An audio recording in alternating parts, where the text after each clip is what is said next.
Alors, adjacent de la mosquée de Ben Yahyaten, là, à ma droite, un vrai bijou, joyau de l'architecture djerbienne, une huilerie souterraine.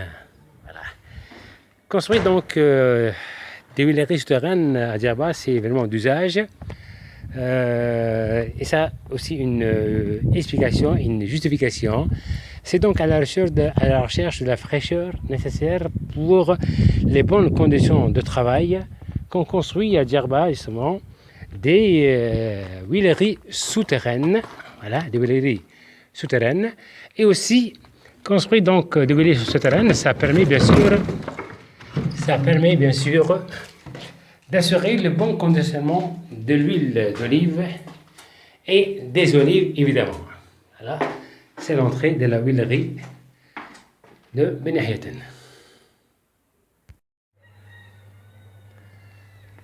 Voilà donc,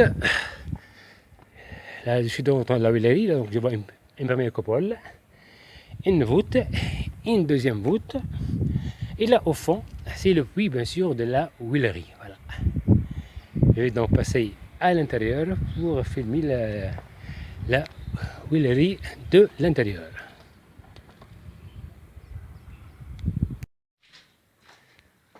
Voilà, je me trouve donc à l'entrée de la très ancienne huilerie souterraine de Ben Yahyaten dans le village de Wirsiren.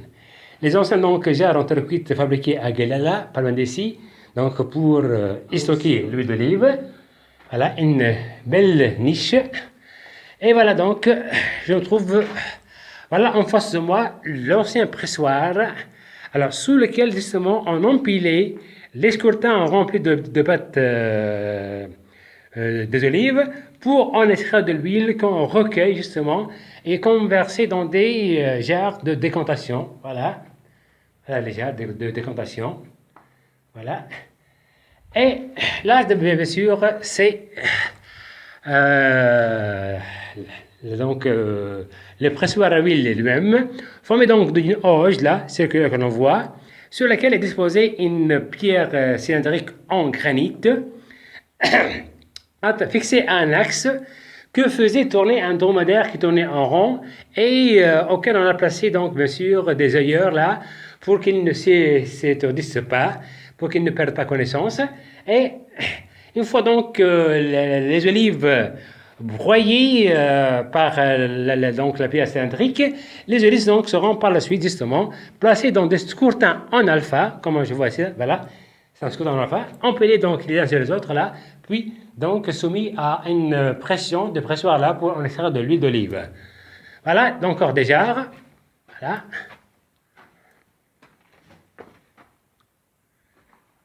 Alors, chose singulière, c'est que voilà, cette petite pièce là que vous voyez là, permettait donc le stockage, servait d'entrepôt pour les olives.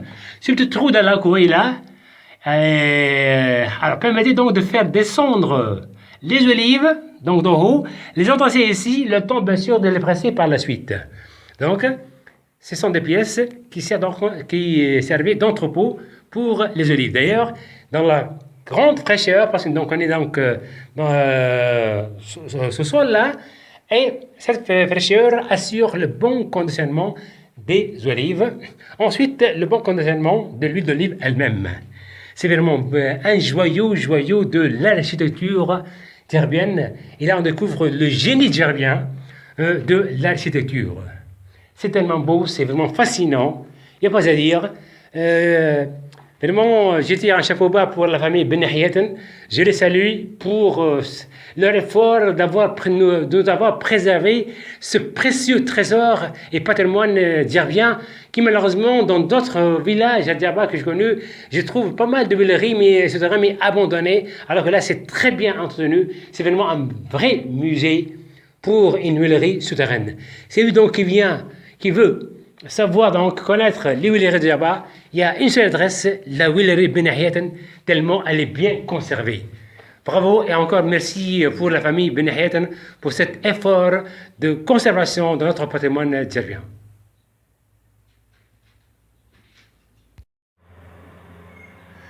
Voilà. Maintenant, je me retrouve bien sûr Donc au-dessus de la huilerie, voilà, justement les deux voûtes que j'ai été filmées d'intérieur. Et ces petites capuches là, que vous voyez là, correspondent aux trous des petites pièces qui servaient d'entrepôt pour donc y mettre et placer les olives. Justement, si j'enlève donc cette petite capuche là, je peux avoir accès au trou directement qui descend justement vers la pièce. C'est pour justement y jeter les olives. Voilà. Au nombre donc de pièces, il y a une capuche. Voilà. Pour chaque pièce qui sert d'entrepôt pour les olives, il y a une capuche là. Donc, c'est le trou donc, par lequel on jetait les olives. Voilà. La coupole du pressoir à huile. Et le puits, joliment scellé, joliment, évidemment immaculé. Impressionnante, la huilerie est impressionnante, la mosquée Ben Hayaten.